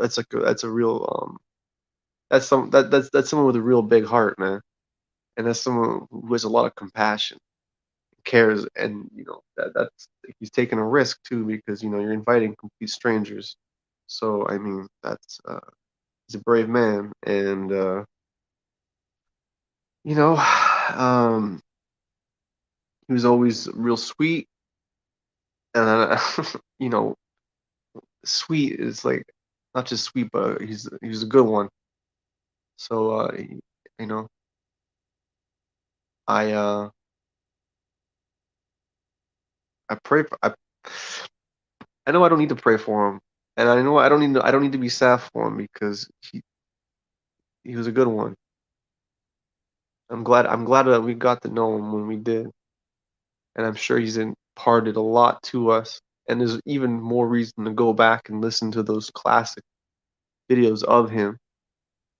So I think I will go do that. You gotta forgive me. And yeah, man, I just some of the talks just between him and David are really good. And so I'm just thankful that we're in the presence of greatness. And it's the man was a grandfather and is a grandfather, so he's a he wasn't he wasn't a force to be taken lightly. He was the OG Marty Marr. He was a great one. I really appreciate every time you talk to me, because he'd sun me in the best kind of way, and obviously I needed that. So I'll just I want to wrap it up and say peace peace to y'all, and I wish I could have I wish I could have at least You know the bad thing, Carefoot, is Said I just a found little out more this to Marty morning. Marr, man. That's about it. You know the Hopefully that's the bad end of thing, the Shema. Carefoot. Most High willing. The bad thing, Carefoot. I just found out this morning he's already been in the spiritual realm for a whole week, over a week, like a week and a day. So he actually passed on last Thursday. Yusef Rahim, you got anything? Because Marty was pretty fond of you. That's why I hit you up.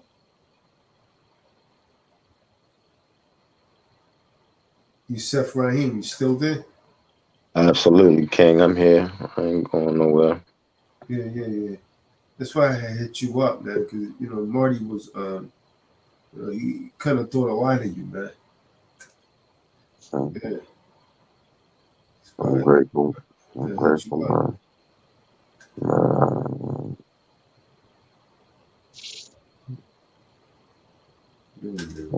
It's crazy for the elder to have a lot of wisdom. He had patience, man. What's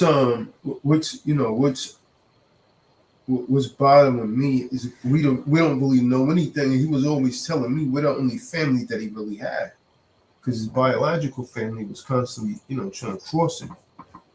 But the thing is, we don't even know where he actually transitioned at. What was he, in the hospital? Was he at home? Like, where's his dog, Ogie? You know what I mean?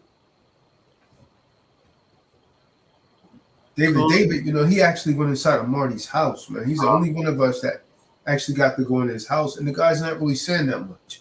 The only thing he really told me is Marty had, our pictures up in the house, and this guy, he was really nonchalant about it. I'll tell you, David, it kind of really bothered me how you responded, because Marty held you in high regard, man.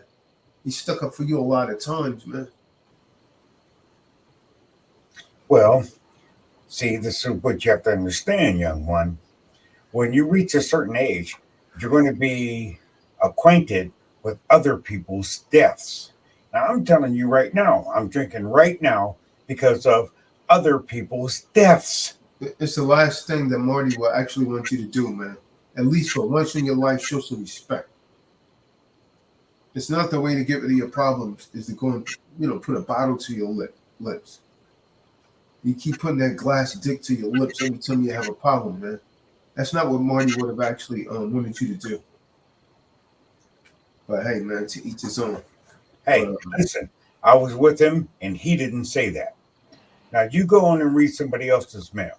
No, you out of pocket, David. You out of pocket, David. You out of pocket. Yeah, David, he didn't say it to you, but he said it to me.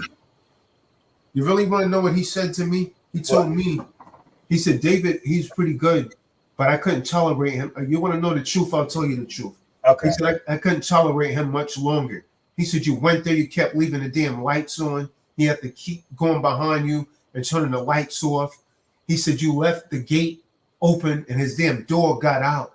And he was concerned that the dog was actually going to attack someone because you left his gate open when you went to the store or something. Now, I wasn't there. I wouldn't have known these things unless he told me. He said you got on the damn boat and you got lost on the lake. You didn't have your cell phone. And then you went back to Pennsylvania. You forgot your damn cell phone and left it at Marty's place. Now, you can stop me at any time where I'm lying. Wait, you can't, because I'm telling the truth. Yes, I can. He said this to me. Yes, I can. Because I had no way of knowing this. I wasn't there. All right. So he said, come on, I could tolerate that guy for a little time, but I was kind of glad that he left because he was causing me too many headaches. I can help you. Now, there's the truth. All right. So, and you know what he also told me? So say is that you bought two damn cases of beer and drink them in a day and a half. 2 cases. Plus, and drink them in. He said, come on, that boy could drink. Plus, he could drink. Plus, he was just drinking beer after beer. Plus, so there you go, David. I left a case for his perpetrators. So, all right, so let me tell you something. And I'm going to tell you exactly how this visit went. Okay? Now, if you look at my history, apparently I was in a canoe with a cell phone. Just go over that time period. Okay, so I didn't lose my way. I'm back home. He didn't get out on the boat and come and find me. Apparently, I found my ass back to his welcoming home. And it was the first time I was on there. I didn't know, what to do. I'm in the canoe. This man provided things for me. He took care of me, and I'm telling you, when you take care of people, fish and family stink after 3 days. All right, but he put up with me, and he when I left the gate open, it's because I was trying to do something that he couldn't do physically. So the way the thing was set up was I had to bring this hose all the way over the skate and everything. I wasn't really thinking about the dog. I was thinking about taking care of, what would he have provided for me, for my comfort, for me to be myself. Did the dog get away, David? Nope. Did the dog run out of the gate? The dog did not get away. Do you know where the dog was? Fine. Marty said the dog went out of the gate and the dog was missing for hours. No, he wasn't. Because he was worried that the dog was going to attack someone. No, he wasn't, because we didn't leave that long. We never left the house for hours. So you have to understand. What I was trying to do was clean out this canoe, but I had to get this hose that was in the front. So the canoe's in the back. I'm like, oh. So I had to open up the gate. It's late, man. But anyway, he was a wonderful man. He's going to be in the presence of the Most High. He did a full stop from his life, and he became a true disciple of Christ. So I don't have anything bad to say about it. I don't care what. David, why are you drinking on the Shabbat Friday? I don't know. No, you know. You're a grown man. You know why you drinking. All right, calm down. I don't generally answer questions, but I'm gonna answer yours, young one. You have to understand. David, who the hell are you telling me how you don't answer questions? You don't usually answer. Who the hell are you, man? Well, did you ask me a question? But what are you? Who are you that I don't answer questions? Like, who are you? At a time. Now let's do one thing at a time. Did you ask me a question? But you saying that I don't usually answer questions. Like, who are you to say that I don't usually answer questions? Like, Marty Marr. Who have you become that you can't answer questions? Who have you become? I'm going to answer one question I said. Now you ask me. Now I'm answering. That's pretty much it. Now I'm old. I'm not playing that. Okay, I can't. A child of the Most High. I'm a son of the Most High. Now, let me tell you something. It's like arguing for chalkboard, man. Most High, the way you try to be the child of the Most High, and I'll try to be the child of the Most High. I'm going to be the child. David, I hate to say this, David. If you don't straighten up, you might be next. David, you chatting. You chatting right now. Okay, so ask your question again, and I'll help because I raised my scepter. I let you in. He's special. Now, what do you gotta say? You have to understand that Marty Marr was in the presence of kings. So you have to understand, Marty Marr was no poor broke person. I asked you that. I said, why are you drinking on the Shabbat? That's what I asked you. Okay. That's none of your damn business. Yeah. You can tell he's drinking whenever he starts talking like that. Okay. It's none of your business. Why do you care what I do in my house? Now, what are you going to say? I don't want you to fall and hit your head, David. David, you wake up Tuesday. What are you going to say? That's and you wake up on a Tuesday, David. What are you going to say to me, little lying guy? That's going to make me better in my house. You going to ask me why I'm drinking? David's talking real tough from a distance. Hey, let me tell you something. Now I'll see him, and I know he could probably beat me. So I'm a short guy. And don't you ever forget that too. Don't you ever forget that. And Marty was a short guy also. Okay. Now I'm telling you, that man was the real deal. Now I went over there because I'm gonna check him out. And hey, let me come over there and check you out. Okay, so this is what I do. I serve the Most High the way I serve the Most High. I'm not going to serve the Most High the way you think I should. Now you can stop me when don't stop me. Don't stop me. If this is pleasing to the Lord, I keep it on. If it ain't pleasing to the Lord, listen, let me tell you, right, Marty Marr. Yo, you need your own show, David. You need your own show, man. Calm down. You're coming up with some kind of argument there. Now, let me tell you something. When you were in the hands of the Most High, like Marty Marr was, David drinking sessions. That's what you need. You need your own show. Called Drink Champs. Satan, get thee behind me. David drinking sessions. Couch behind me, Satan. And if you couch and scotch, tell the Father and let him decide between me and thee. Couch and scotch. All right, so Marty Marr, he was the real deal.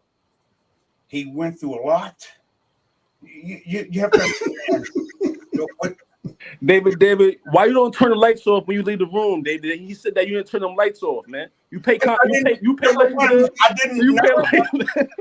David, he said he kept leaving the doors open. Number one, I didn't know where the light switch was. David, he said he kept leaving the doors open and so on and so forth. I just didn't lock the gate. Now, he said he enjoyed your company, David, but he was more than ready for you to leave. Oh man, he had to keep going behind you and turning things off. Yep. And picking things up. Number one, he didn't tell me where all the light switches was. And number two, I left my damn cell phone over. But you turned it on though. You turned the light on though. No, how you know was it that? You turned it on. No, I didn't. Now, so then why would, if it was on already, if the light was on already, why would he complain about you turning it off? If it was on, why would I turn it off? When I came Nah. He said you turned it on and you didn't turn it off. You don't pay the light bill, man. David, blame it on the alcohol. David. Blame it on the alcohol. Never touched a light switch in this house because I didn't know where the hell the light switches were. Now let me tell you something. You're gonna leave a bad taste in my mouth about Marty Marr. Now this was a good man. And he loved this camp. I've seen his books, and I know how people, let you see, David, how did his house look inside, David? You was the only one there. I'm a single person. David, how did his house look inside? What was there? You was telling me about something. He had pictures of us and all that. Yeah, right. Yeah, there was like I don't want to, like make this creepy or anything, but it was kind of like a shrine. Okay. There was what? It was kind of like a shrine to the two disciples of Christ. He had all the books that Kohan had, and he had all the black laws, all that stuff. And the only reason why that meant anything to me is because I watched him change. See, that's why I went over there. I didn't go over there because he was sick. I didn't even know his ass was sick. David, you fell asleep in the canoe. That's what happened. You fell asleep in the canoe and you dropped your phone in the water. That's what he said.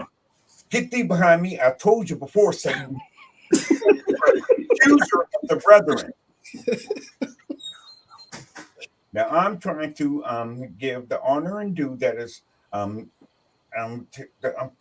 due to Marty. Now you go on and go on some reports because you wasn't there. And I object Now, I'm tell you something. That was a good man, and he meant it. And he was not fake. And I didn't even know he was sick. I knew he was old, but I knew he was, like getting ready to clock out in a couple of months. I did not know that. Let me tell you something. When you are a child or a son or daughter of the Most High, this is how you're going to go out. And if you don't go out like this, okay, whatever. That's between you and the Most High. David, he said that after a few days, you had to get the step in. You had to get it packing. He said that you ain't got to go home, but you got to get the hell out of here, he said. Why is that? Why is that, David? What you be doing? All right, so let me tell you something. I told you before, and I'm not going to say it again. He liked it. Hamashiach, Holy Spirit, you tell that young one to leave me the hell alone while I'm trying to give honor and praise that is due to Marty Marr. Now, I don't care what the hell Marty Marr said. This is what I'm trying to do. Now, shut the fuck up. Get the fuck out of here. Yeah. Yo, Marty, that's how you know when he's drunk, man. That's David, how you know David is out of control, man. He's out of control. Like that, man. Yeah, he drunk for real. Yeah. He is out of control, man. See, like he know he shouldn't be drinking, right? But he does it anyway because he can't control it. He can't control his lust for that beer, man, for that liquor, man. He can't control himself, man. So imagine David had looks and he was getting female. Man, he couldn't control his flesh, man. That's his outlet right there. That bottle, man. He didn't blaspheme the Most High 1,000 times, man. Maybe that's why he was acting all nonchalant since he told him, bro. He probably been drinking for a while today. Yep.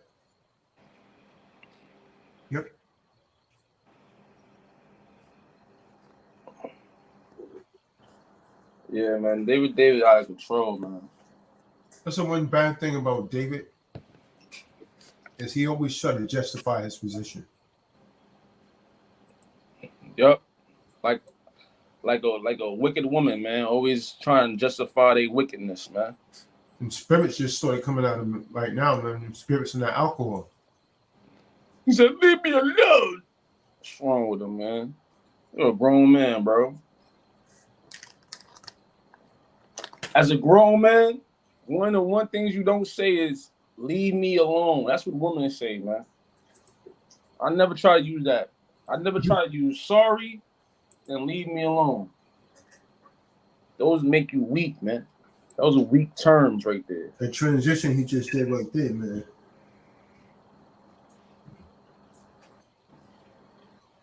Turn to Mr. Hyde. He definitely got split personalities, man.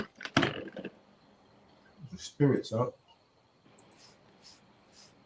And that's why I don't like that, man. I don't like when it's like you drinking and then you talk about the Most High this, the Most High that, man. No, man. No. Mosai doesn't like that either. No. Like, I can get if he was drinking once in a while, like once a month, but you do that every time you come on here, he lit every time.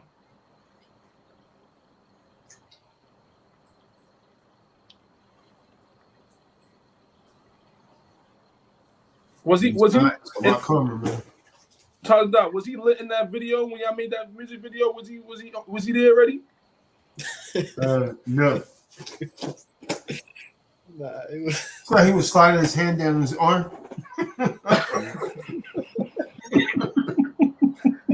He was trying to outdance Kadar, man.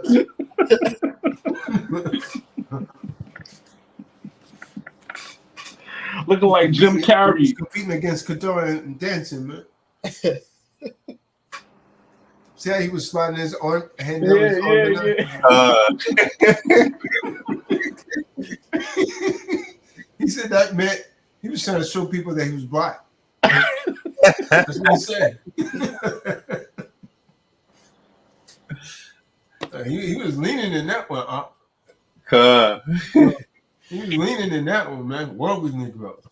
Then when we got him on the mic, he sort of really. I mean, he's trying to sing. You know, he's how he normally talk. Stop me where I'm lying at. He's trying to sing that part. Man, you gotta be yourself, man. Do that over. Nobody want to hear that. But I had to tell nobody want to hear you sing, David. I do it over. 3 or 4 times he messed up, man. I had to go in the booth with him. And then just talk it. Oh man. You love being in front of that camera, He's one of them guys that love to be in front of the camera, man. He's eating that up. That's his time to shine right there. He ain't never had that. He ain't never had that type of spotlight. Mm-hmm. I mean, when you watch the video, man, he's kind of like pimping and everything, man. He got his name. David, man. You back, David? You good? Oh, sorry. I'm too busy listening to you all, and I don't know why. I'm a distraction. Let me tell you something. Don't ask me to come back into these rooms if I'm going to be a distraction. Now, look, I'm trying to reach one lost. Now, calm down. I know you get me. You're brilliant, and you're being a genius. But I'm gonna tell that you people something. Now, if y'all get stuck on somebody being drunk or something, you're not going to save the world, and you ain't going to change shit. Now, let me tell you something. Hey, why you cursing so? Why you cursing? You keep cursing, man. David? Because you're trying to get my channel flag, David. You're trying to get this channel flag. Is what you're trying to do. David cursing me out, man. I don't appreciate that. He needs to go on a vacation for a while. My dad was more of like a hard liquor drinker, and you know, he actually had shame when I told him to stop. Like my dad was like, "Oh, okay," and he quit. With Marty, it's like he's got no shame. That's dangerous. You mean David? Slock. David, go ahead. Yep. That's what makes him so dangerous. Nah, he just dangerous over that phone. David probably a softy in person, man. Oh, he is. He won't last one day on that yard. He only weighs about 130. So what? He only weighs about 130. Yeah. That's why he talking like that over the phone. But I don't even care because I know he drinking. He in this right now. He in his feelings, man. And you tried to tell him that Marty Marr had said that he was doing that. He was getting his feelings, man. It's true, though, man. You can let him down a little bit. Yeah, you gotta bring him down. He was feeling himself.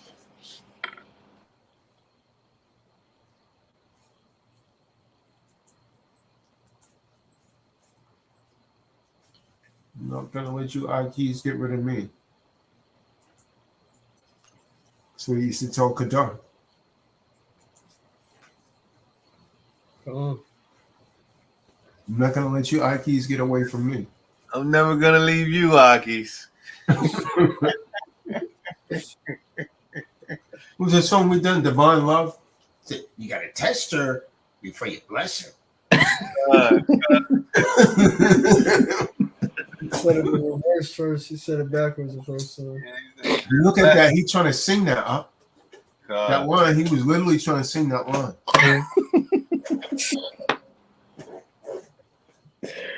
Now, when I see him in the video, I was crying when I see him in the video try to dance. I'm like, yo. Rolling Negroes. Like, yo. He was type on beat, though. I'm like, okay. He was on beat. Where we go? Cause it was like, you know, like the video, it be having a little delay. Sometimes I'll be seeing like a little delay, like probably like a second delay. But I see David on time and on there. I'm like, okay. Yep. Stepping.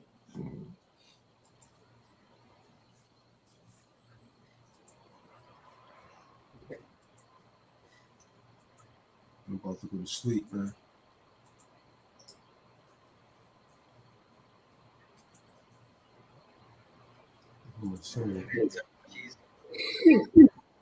Oh yeah, throw that on real quick. Throw that on with David. Yeah.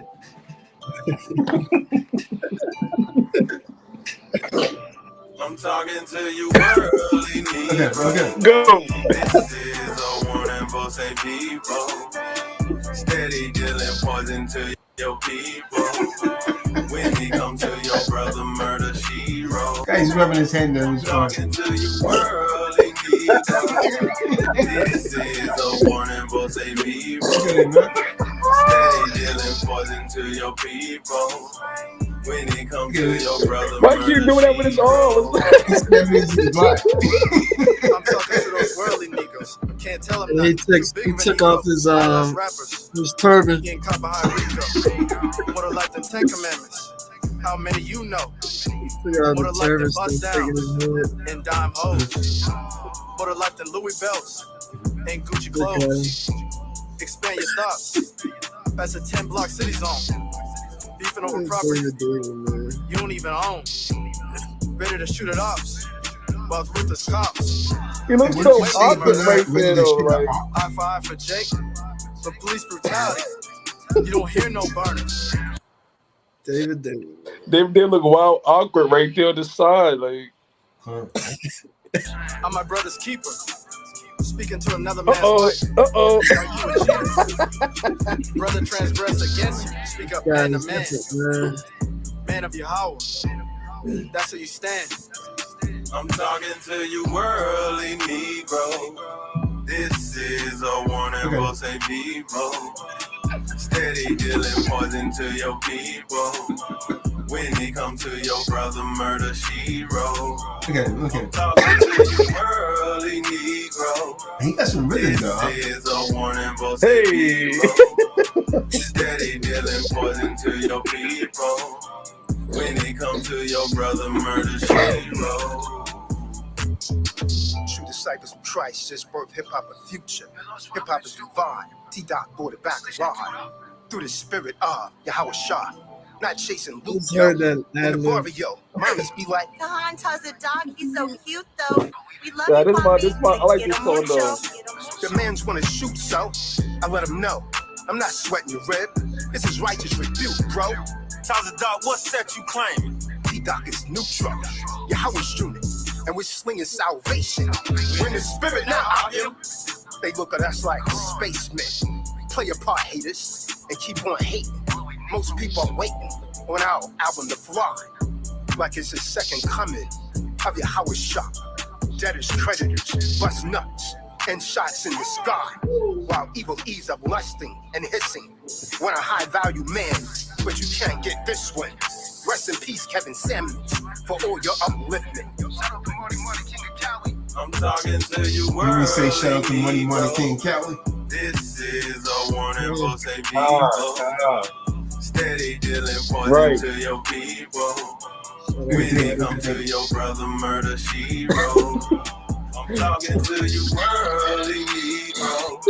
This is a warning for say people. Steady dealing poison to your people. When they come to your brother, murder she wrote. Holy niggas sling them things. Bad girls fly to south for the winter and get banged. He gets bagged. The same chick as born as May. Homo thugs let their pants hang. Below their ass and gangs get locked up. BM gets knocked up. King, that's the game. But accept this truth and stop chasing worldly fame. You can sell your soul, but you can't buy your way into heaven. Better repent before Amos 8 and 11.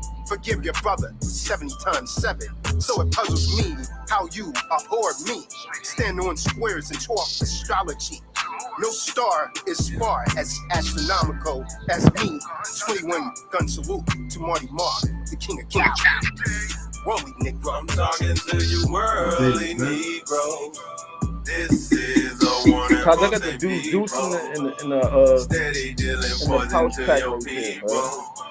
When it comes to your brother murder, she wrote. I'm talking to you, worldly Negro. This is a warning for say people. Steady dealing poison to your people. When it comes to your brother murder, she wrote.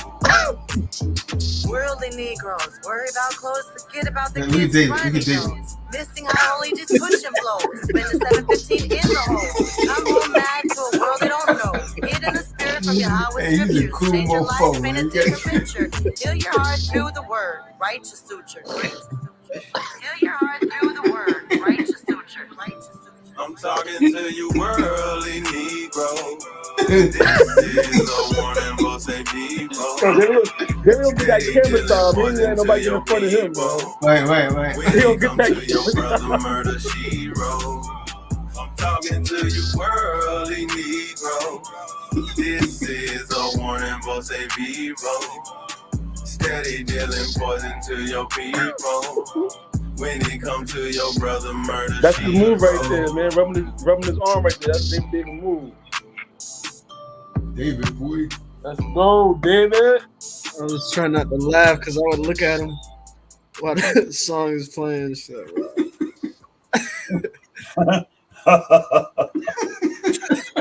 If you don't want to learn how to buy houses legally, Why that laugh, boy? We got it off that. Look, you have to understand, people. Now, y'all can come up with your own interpretation. Now, I'll tell you something.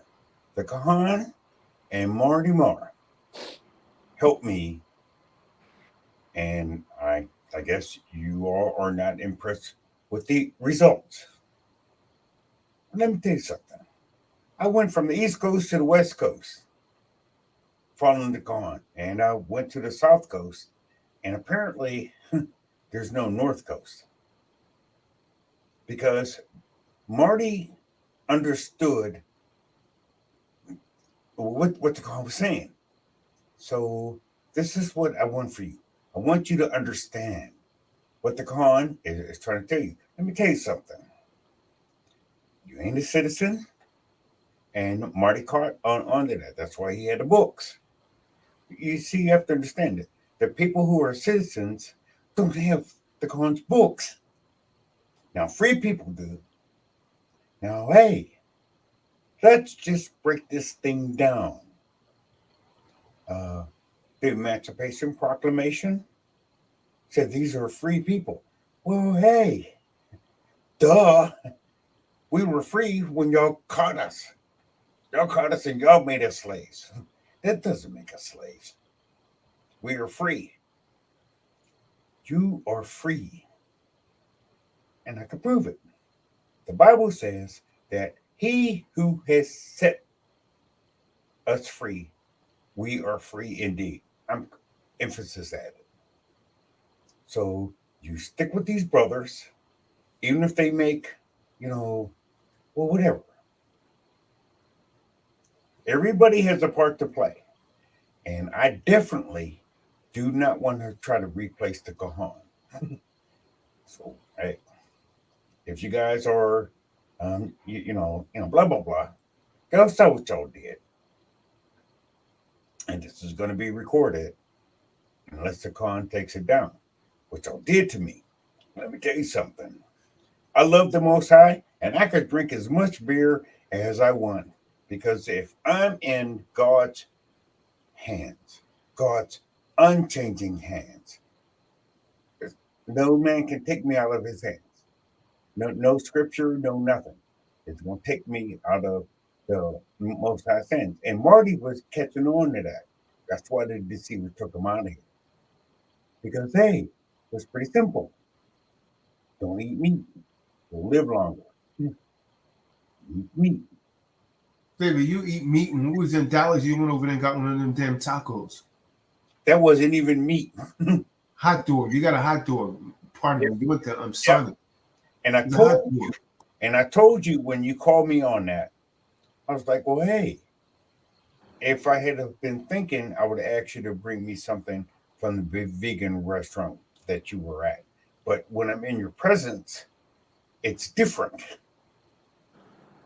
I'm not in control. I have to, try to get along or go along with whatever you do.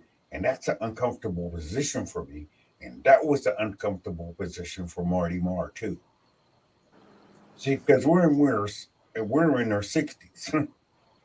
Now, it's a little easier for you young ones, new people, even if you're in your 50s. So you can still be a young one. So, don't be thinking like I'm talking to, young people or anything like that. But I tell you what. Okay, David, it's time for me to shut this down. I'm sleepy, man. It's after 1 They about to go in for the next hour, talking about a whole bunch of nothing. Yeah. I'm about to go to sleep, man. I appreciate you. Appreciate everyone for tuning in, David. Stop eating glizzies, David. They got pork in it. The only thing I can tell you is I love Marty Marr. When I had the opportunity to meet him, he was the same. I don't know what he has to say. It was just like me meeting the Kahan. It was great for me, regardless of what the Kahan says about me. So that this is a memorial service for him, and no, they're not having one, David. Oh, okay. She's only releasing balloons. They're not having any service for him.